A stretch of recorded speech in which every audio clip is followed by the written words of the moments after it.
Welcome to The Story Talks Back. Almost everything that we remember, think about, or imagine is a story. Stories entertain us, inform us, and even define us.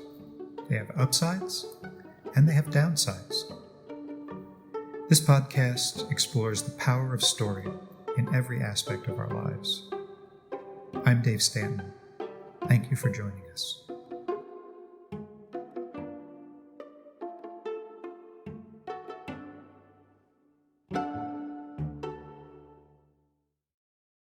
Born in New York City in 1940, the writer and artist Richard Kostelanetz has published more than 50 books of criticism, cultural history, and creative work, in addition to editing over 36 anthologies.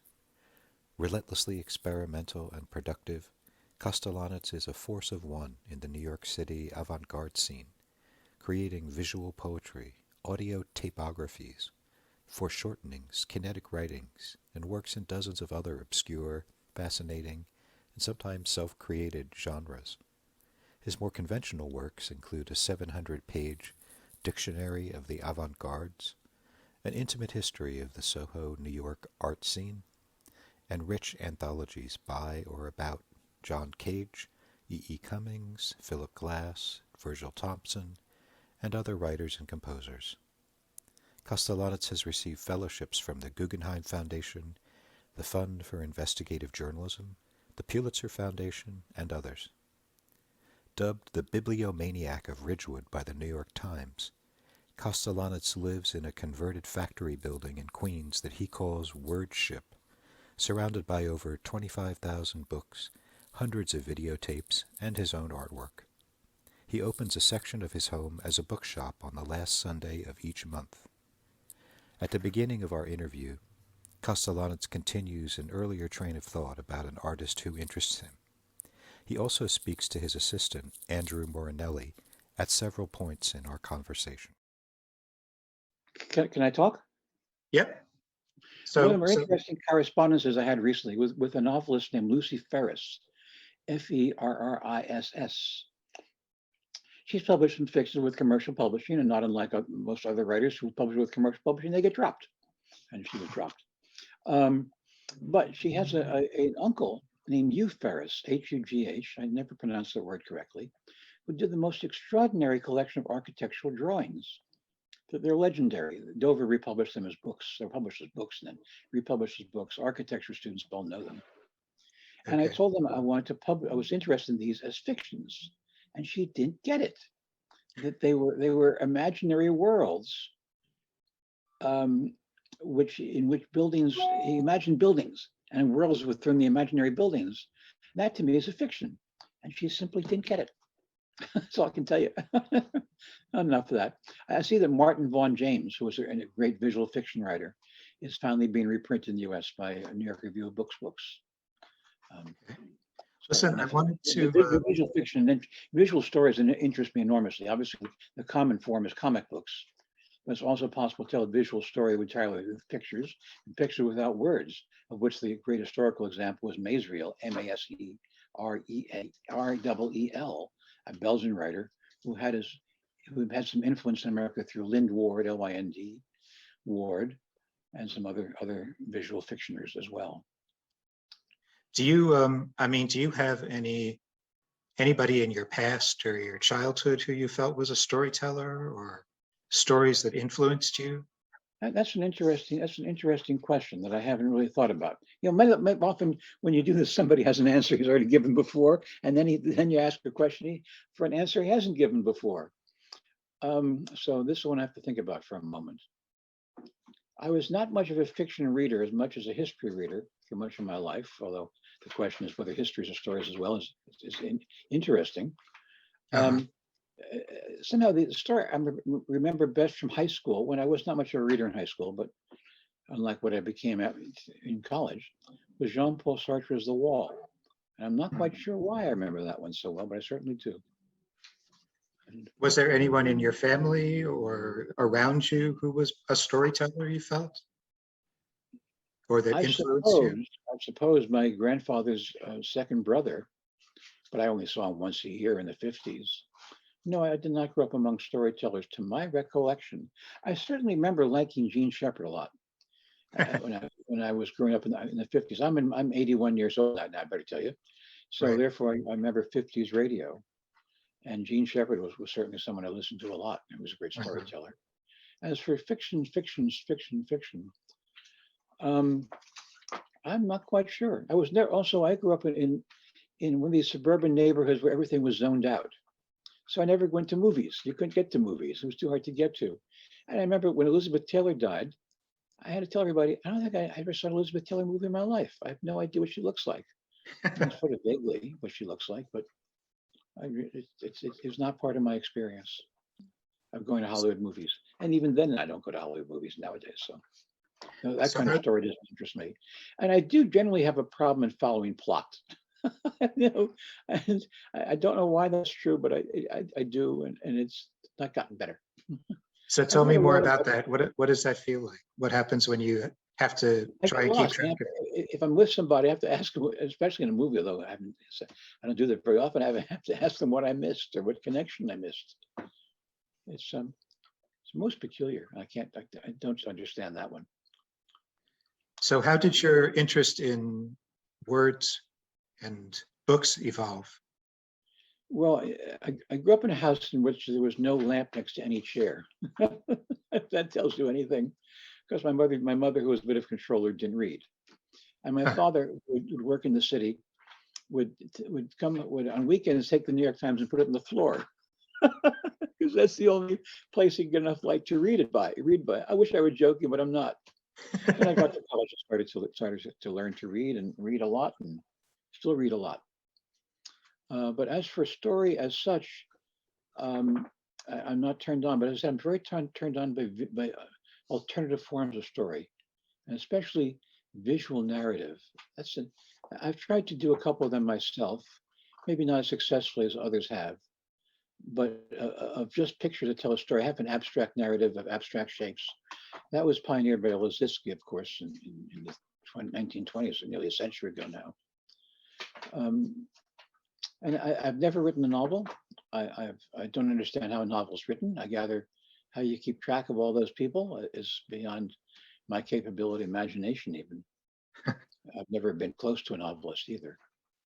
And yet you've written hundreds of books. Yeah, and hundreds of stories too. I remember actually, it's very much interested in minimal stories, of single sentence stories, where a single sentence would convey a whole story. I initially began with epiphanies, which would be the climax moments in otherwise non-existent stories. And then I realized some of them were complete stories by themselves. They completed a fiction. So I had to separate the complete fictions from the epiphanies. And then later I started to work with minimal fictions where you could tell a story in one word. And the classic example, of course, is psychiatry. But then you have to put a period after the word psychiatry. That makes it a fiction. Otherwise, it's just not a fiction. It's just a description. Now, psychiatry is obviously a narrative, but it's in one word. It's a multiple narrative, I suppose. And anyway, so at one point, I remember comparing notes with Steve Dixon, and he told me how many short stories he published in literary magazines, and I came up with a higher number. But of course, I realized mine had much less words than his did, much fewer words than his did. Is there something about quantity of words that interests you? That the economy Well, or I am interested in literary minimalism. I mean, real minimalism. One word, two words, three words. I'm working a lot more recently with aphorisms, and I have collections of 4-word aphorisms, which I call quadrigrams. I have 5-word aphorisms I call quintagrams. I had 6-word aphorisms, which I called septagrams, but I now realize they're hexagrams. And I have 7. 7 is the most interesting word for aphorisms. And I find myself writing a lot of them recently. I didn't allow that constraint until recently, but 7 is really an interesting number. I wonder about 7-word stories. I've never tried to do that. And a friend of mine told me that it has to do with the, he said iambic pentameter has 7. Now that I'm telling you that, I'm not quite sure I understand what he said, but he said 7 was an interesting number for traditional poetry. But it's interesting. It's interesting that you think of it as stories, even though you're using very few words to tell them. You're still trying to figure out if they are stories. Well, they go from one place to another, or they suggest movement from one place to another. Whereas poetry to me is concentration, image, and effect. Now, obviously, psychiatry goes from one place to another. We agree on that. Right. Nobody has a single moment psychiatry. Epiphany, however, does not go from one place to another. But do you think that, let's talk about your interest in words, like how do words relate to stories? Do words have to be in stories to have meaning? Well, as I said, traditionally, yes, but I'm interested in stories without words. And I've tried to do it myself. And I think other people do it better. I mentioned Maysville, Martin, Vaughan James for two, initially to mind. These are Ferris. Ferris tended to use single images, whereas Vaughan James and Milt Gross for another would do series of images.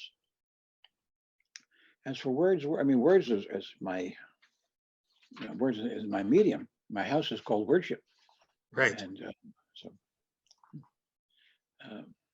but I'm also interested in alternative kinds of literature, which sometimes don't involve words. I'm interested in acoustic fictions as well. I did one. Is it online? No, it's basically erotic. It's called Ululations, and it's basically a woman climaxing, and that's definitely it. But there's no narration. There's no just the sound. And if that doesn't tell you the whole story, I'm not even going to tell you what the story is. I mean, I meant to do more with that. I haven't, and I probably should. But acoustic fiction interests me a lot. What about the idea of the reader as the storyteller, in the sense that the less information you give the reader, the more that they become part of the storytelling? Do you think suppose that's true when you do a minimal fiction. They're filling in. When I say the word psychiatry, they're obviously filling in. Right. They have to, but which is okay. I mean, that's one does that. Nothing wrong with that. I think I'm missing your question though. I'm missing your point. No, it was just an observation. I was wondering if you ever thought about that, or if you have, as a reader, feel like you're playing a part in the storytelling when you read something like that. Well, the interesting, of course, is when you can see through the narrator. I mean, the classic when I was taught in college was Ford, not X Ford's Good Soldier, and I've tried to write. I'm pretty sure, but I can't remember the name instantly. Sentences that have that quality, where you could see through the sentence to another story.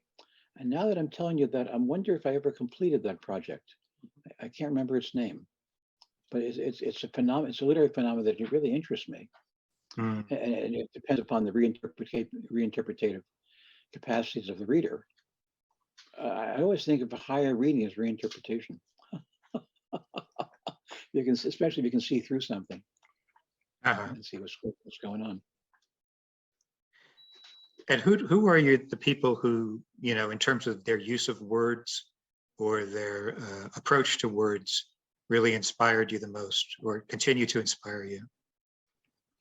That's probably changed over the years.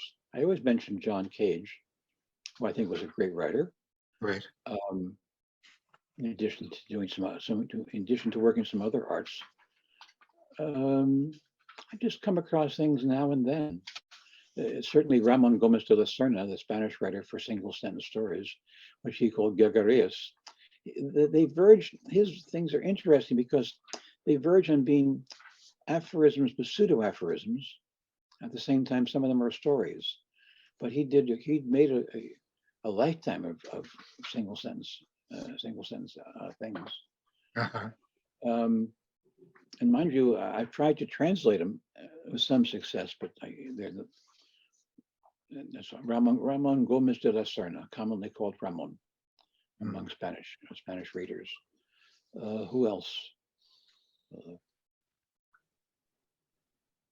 Well, Flaubert's dictionary is a very interesting text, and I did translate that.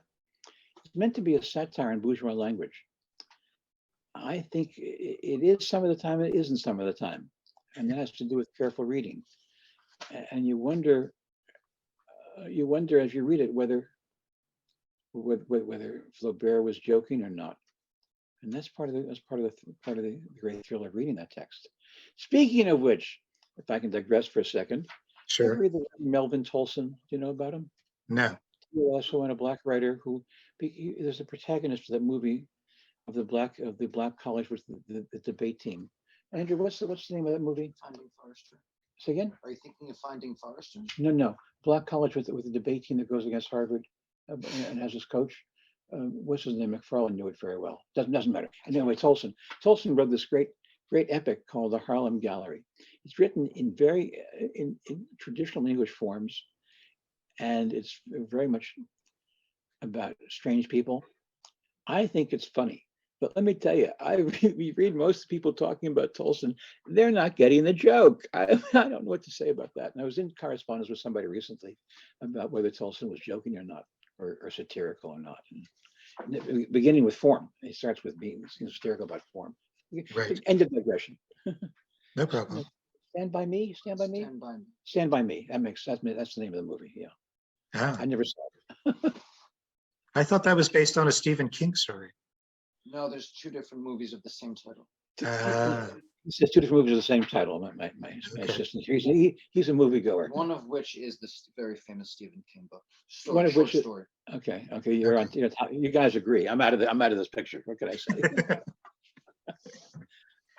Who else? And I mean, talk to me about Cage, because I know he's a passion of yours. Why do you think you clicked with him? Why was he so important to you? Oh, he understood constraint, and he was very funny. Those are the two things that interest me in my own writing: to show constraint and humor. He also was audacious. I guess the three qualities I like in my writing are constraint, audacity, and humor, which I inherited from John Cage. People think it was about chance. Chance is not very important in Cage. He would emphasize it in talking, partly to deceive people, put people off, but a lot of people got it wrong and emphasized chance and thought they were learning from Cage. I think they're just doing nonsense or just trivia. What other writers can I think of? So tell me about his audaciousness, or how did that inspire you? John Cage's audacious. Do need to begin with the silent piece. I mean, come on. But as a writer, these texts, which he takes extracts from other sources, like Finnegan's Wake or Thoreau.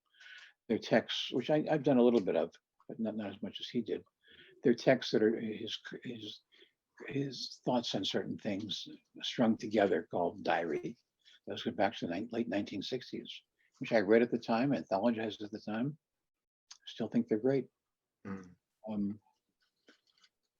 He has some conventional writings that are pretty good too. There's one piece called this Lecture to the Monday Club, something like that. That's just monumental, straight Right. humor, monumental straight humor. I think about him all the time. Mm. As I said, less as a composer than as a writer, but that's just my own take on him. Some other people have been influenced by Cage's writing, I suppose, too. Dick Higgins for one.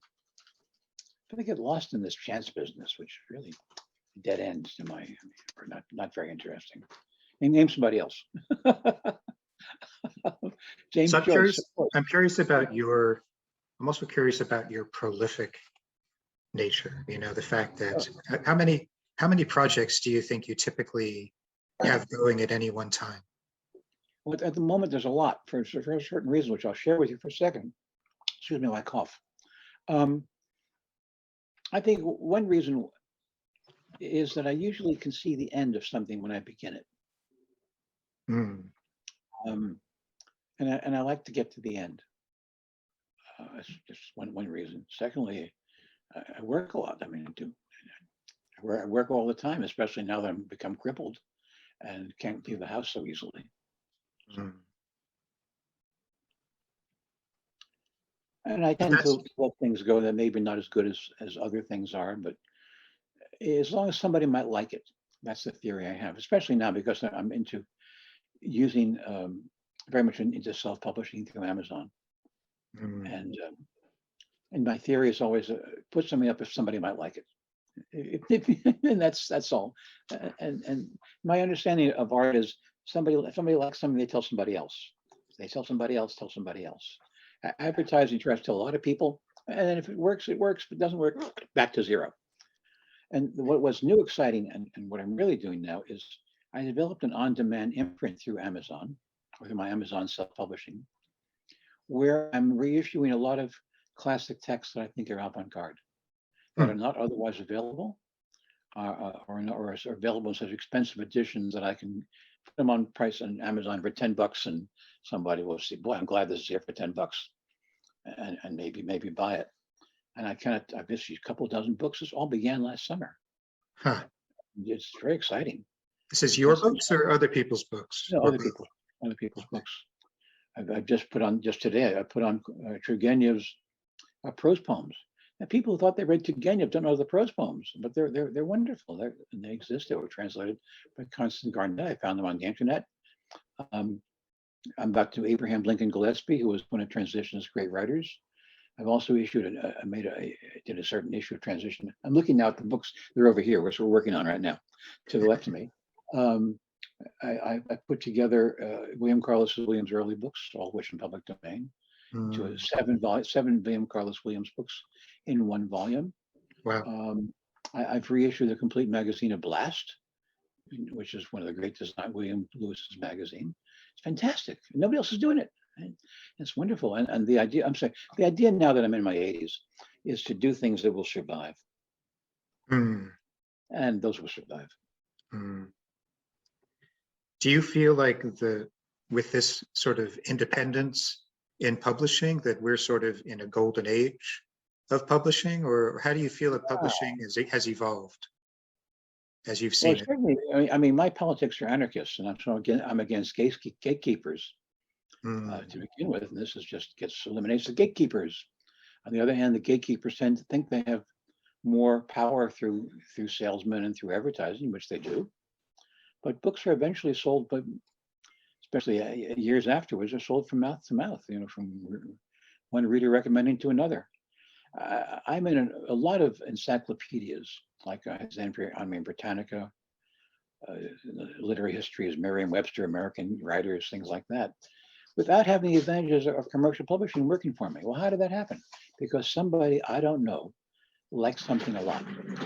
Likes something a lot to put it in these circumstances, and that's who I'm writing for. The people I don't know who might like it a lot.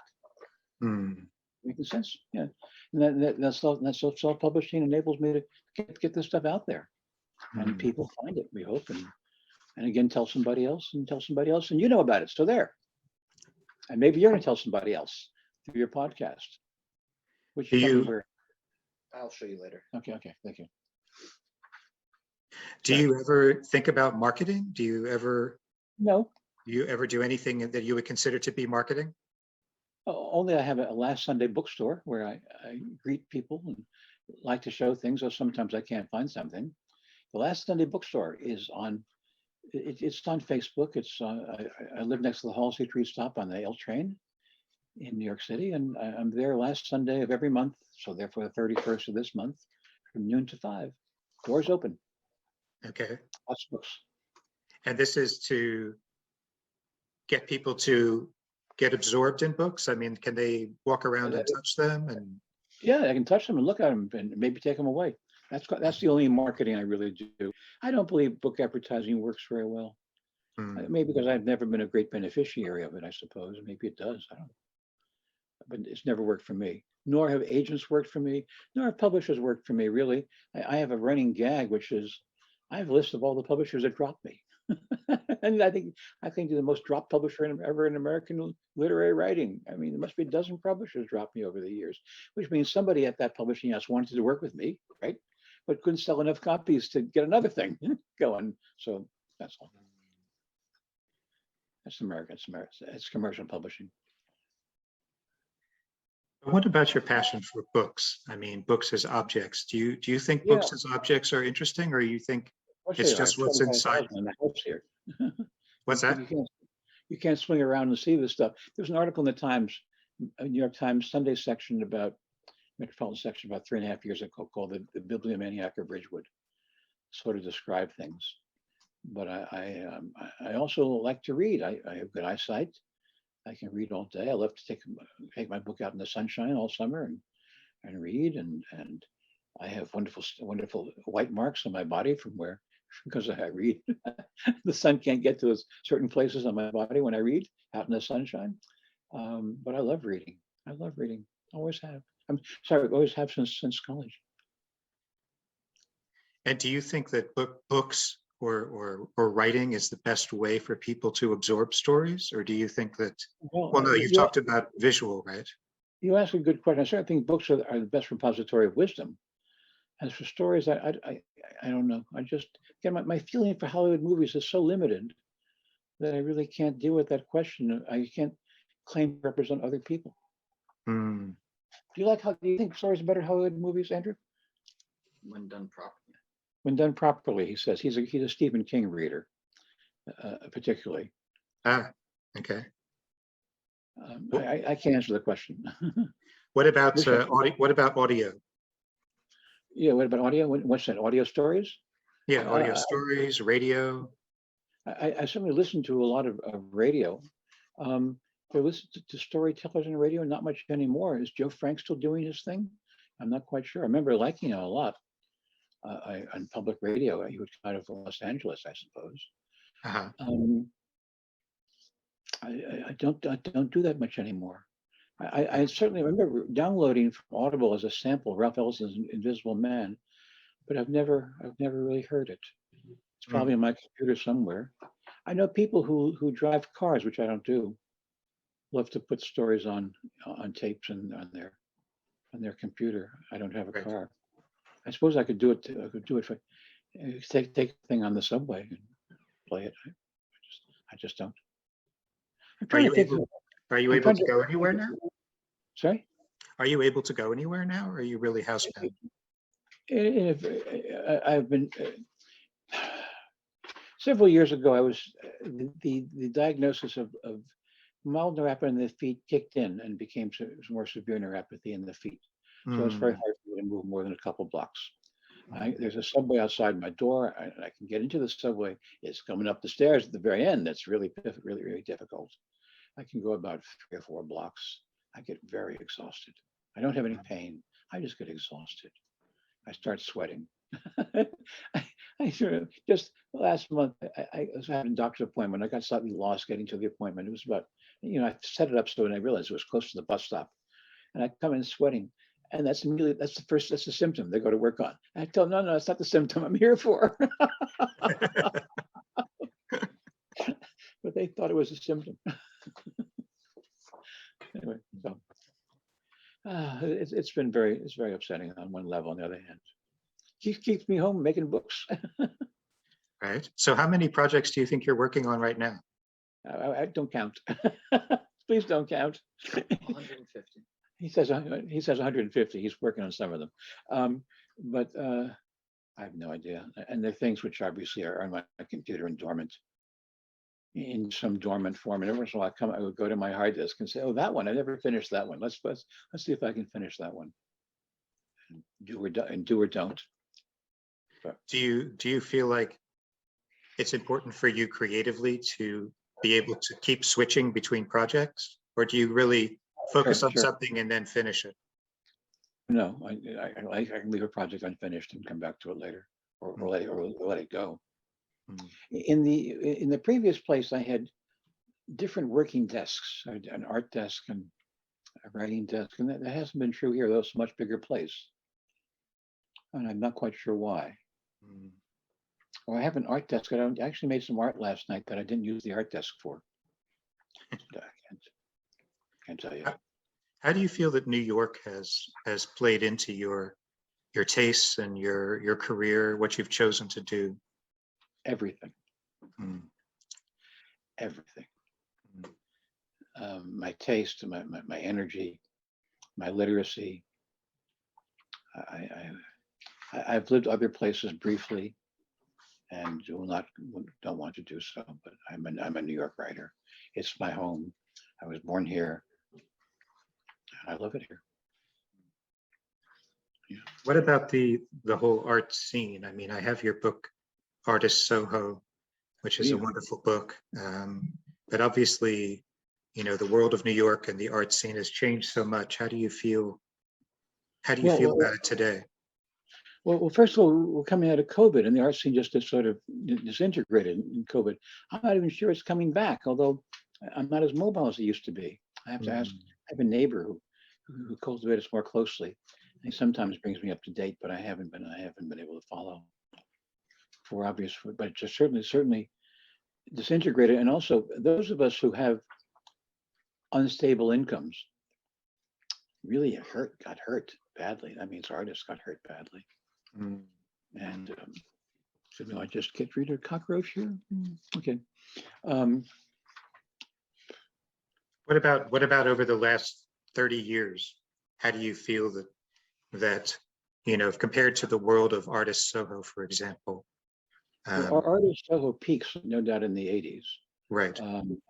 As such, the art before COVID, the art scene, younger artists gravitated to the L train, which happens to be where I live now, where I live next time now. So stops along the subway that went across 14th Street into what's that first neighborhood called? What's the first neighborhood called on the L train? Bed-Stuy. No, on the L train. With the hipster neighborhood. Bed-Stuy. No, the hipster neighborhood. The first stop on the L train. Williamsburg, right? Hipster Williamsburg, and then it goes into northern Bushwick, and then it briefly comes where I am, which I say as far as Bushwick, it's officially Ridgewood, and goes down at Broadway Junction. I'm probably the very edge of the. No, I might actually. My younger artists might live beyond me now. It wasn't true when I first moved here, but definitely the L train, and the kids are told to move here. I have a cousin who's now. I guess now in his 30s, 10 years ago, he was told in Washington, if you go to New York and become an artist, you got to live on the L train. Well, he didn't even know that I lived on the L train. Do you think that New York is as friendly to the arts as it used to be? You ask a question that I can't deal with. You're talking about it's friendly to young artists as it used to be. Friendly is not the right word. Is it? One of the themes I had in the Soho book was young artists go to live among other artists to learn about art, and they did it in Paris or they did someplace, and then they might go back to where they came from. The obvious story is Diego Rivera. Diego Rivera had to go to Paris to learn how to make better Mexican art. It's not. That's the way the thing works. I assume it still works that way for young people, but that's all. I mean, that's me by friendly. I mean, inspiring is what they really should come here. If they can exhibit, great. If they can't, they learn something they wouldn't have learned back home. I remember in the days of Soho, you would get people would rent their lofts in the summertime to guys who taught in the backwoods artists who come to Soho just to soak in New York. And then they would have to go back in September where they came from, where they was teaching. Yeah. Do you have any involvement as a mentor to younger artists right now? Not really, because I don't. What I've done over the years is internships, but my internships are not hanging around me. They're doing projects, and the projects put their name on, and that's a lot better than a letter that says so and so is very good and got coffee. I mean, so people have leveraged their career. Sorry, people have leveraged their careers on their work with me. The current film commissioner of New York, Ann Costello, began as an intern, and her project was actually proofreading a book that was being reprinted, and she found 36 errors, and the captions didn't count right. Well, I mean, come on, and that's competence, but that was a competence she didn't know she had. So she developed her competence, and then just developed her career and developed her competence. Someone now is making a French edition of Apollinaire's fictions for my avant-garde imprint. And the next step, she might be able to translate an Apollinaire book. So those are the kinds of projects I give them to do. And guys who do them develop careers on them. Guys who can't do them, they hope they get a good job someplace else. Do you feel that literacy, cultural literacy, is as valued or as put forth by the culture? Yeah, I just can't tell you that. I'm sorry. I wish I could. I live in a neighborhood where people are not very culturally literate, as opposed to where I did before in Soho. But so what? I mean, I don't know what to make of that. I'm a friendly neighbor. They know what I do. They know that I'm a writer, an artist with a lot of books in the house, and and I participate in the block parties and say hello to my neighbors. What can I say? I can't tell you that. I don't know how to answer that. There's certainly been a decline in the National Endowment for the Arts. Decline is just atrocious. I mean, it was very consequential once upon a time. Now it's been trivial for 20, 30 years. Mm. It ain't gonna get better. So if you think about, your career as a story, do you have any sense of a narrative there, or? Yeah, overcoming disadvantage would be the first one. And that's, I remember I've written several autobiographies. They're piecemeal autobiographies. They're not continuous narratives. But the first one was about becoming a writer. Second one, but overcoming disadvantage. I went to a college that didn't have much respect for itself, and a lot of people did not develop because they lacked respect for themselves as well as Brown University. I know it's hard to believe once I tell you, but really, very few people from at Brown had careers like mine. And Brown, people back at Brown don't imagine it. They can't imagine it. And I'll tell you even a better story. The two guys who are presidents of colleges, and Brown doesn't know they exist.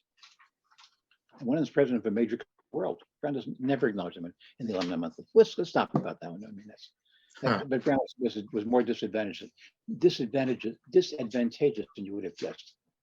I'll give you a basic statistic. Over the years, which is now a 60-year career, I suppose, 5 alumni of Brown have supported my work. 3 of them have paid me, one more than once. That's out of hundreds of people. So it doesn't work. And that's one disadvantage. Other disadvantages are, I mean, personally, I can't spell, can't proofread very well. Things like that are personal disadvantages. And being independent, it certainly was professionally disadvantageous, not being part of any group or any movements or things that were publicized. Also, my adventure with commercial publishing was disadvantageous as well. They all dropped me. What convinced you? What convinced you that you needed to be independent? That you didn't want to be part of the system? Oh, initially because I thought it was unemployable. I had a bad experience of employment as in my late teens, and that was probably a myth that I cooked up for myself to keep me working. But I believed I was unemployable. Maybe it might be true. I was employed only twice. I remember when my high school class had its 25th reunion, you're supposed to write in some superlative about yourself. And I put in longest unemployed, 24 and 2/3 years. Or something like that.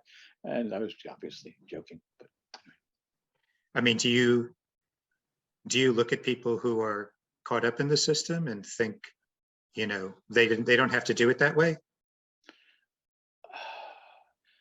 I don't know. I certainly have. Or do you feel that you're unique? I have respect for people who are independent and who built their own activities and built their own lives.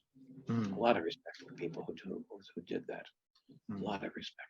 Well, I can now see my own picture above here. I haven't noticed my cap is on backwards. This is the first thing. I don't usually do this kind of thing. So, tell me where your podcast is. It's called The Story Talks Back. It's on YouTube, and you can get it on Apple Podcasts and other platforms. I'll send you the link when I've edited it and it's ready to go. I very admire people who do this. I wish I could do it myself. You could do it. Probably not. But how old are you? Me, 59. Yeah. Well, you see, you're a generation younger than I am, and there's a computer literacy difference between us, unless you've worked professionally. Well, I'm considered old hat in modern parlance, Obviously, but the difference between people born when you are and people with computer literacy is enormous. The number of people my age who I think are computer literate are so few that, I mean, we all have this problem. We all have the problem. I got my first computer when I was 40, the K-Pro 2. At the time, I had a girlfriend who was 50 years younger who told me how to use it. I tell you an even better story. I knew the daughter of it doesn't matter. This old lady I knew who had a PhD in Russian. Her husband was a physics professor. They got their kid a computer when he was 6 years old. They taught him how to use it. Right. And of course, he developed a career as in computer engineering. But when he Right. was 6 years, how can your 6-year-old tell you how to use this thing? It's very deflating, very, very deflating, very deflating. I used to think it was a smart boy. Let me tell you, no more. A lot of people are much smarter than I am. Oh well, enough of that. So let's go back but I do admire podcasters who really developed. One of the people I think, the fellow who calls himself, who broadcasts as Stixenhammer. All right, Stixenhammer, yeah. And he also, but he really makes his money as a self-publisher on Amazon of occult texts that he edits under his real name of Tara Warwick. And I'm really impressed by him. I guess he's 32, 33, but I've known it for 12 years. He started when he was in college. Uh-huh. If I were his age, I wish I were so smart. And I'd know how to make a biz, how to make a culture biz. I really admire such people. People are employed. I guess I wish I had a pension now. I wish I had a pension. Lack of a pension is going to be very, very going to do me in sometime soon. So I hope not. well, it will. Just the question is whether we'll live long enough for it to do me. The answer is probably yes. Except for my feet, I don't have any medical problems. So. Well, I Okay, mean, well, if you look back across your career, do you have a sense that you've done the things that you wanted to do, or that you've? It's more that I did things I didn't imagine my doing. I never Hmm. imagined I would make art. I never imagined that I would do creative writing. That was not part of the original scheme. The Hmm. scheme was just write articles and be a critic in the tradition of Edmund Wilson, I suppose, or somebody like that. No. My life has been discovering things I didn't know, I didn't plan to do. And that has to do, I think, with being free, with being independent. So if you've fallen into any kind of situation, immediately becomes constraining or confining, not constrained, confining. And do you have any advice that you would give to people who were interested in pursuing that same path? Internship with me. I wish I did it when I was young. I would have saved a lot of steps, and that people like me who give you something to do that would develop your competence rather than just help in the office, for one thing.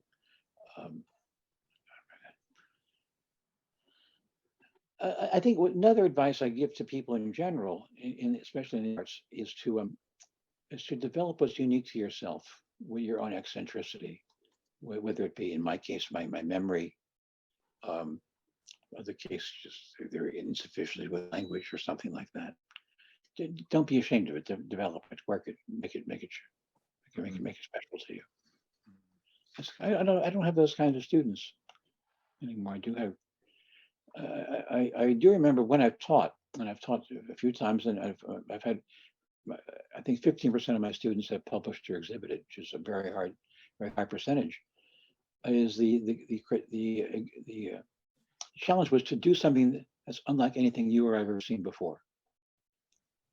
And I remember when I did that at the University of Texas, 3/4 of the class disappeared to be replaced by other people. Because the remaining quarter told other people what this class was going to be about. This was not going to be, you show your manuscripts that you've been squirreling away all these years in the writing course, or I guess we'll call it writing course. So in that sense, I push people, and that's also true in internships. You push people to where they haven't been, where they continue to be as their own business, but push people to where they haven't been. I answered your question. I don't think I answered your question. Yes, you I did. did. Okay. Thank you so much. Thank you. Take care. Thank you, Bye-bye. Andrew, for helping. Yeah, of course. Thank you, Andrew, for helping. Yes.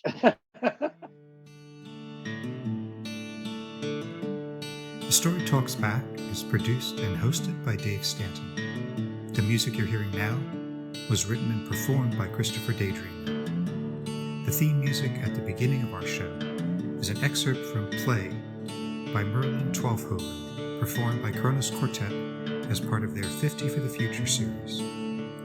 Please subscribe to The Story Talks Back on Podbean and check us out on Instagram. See you next time.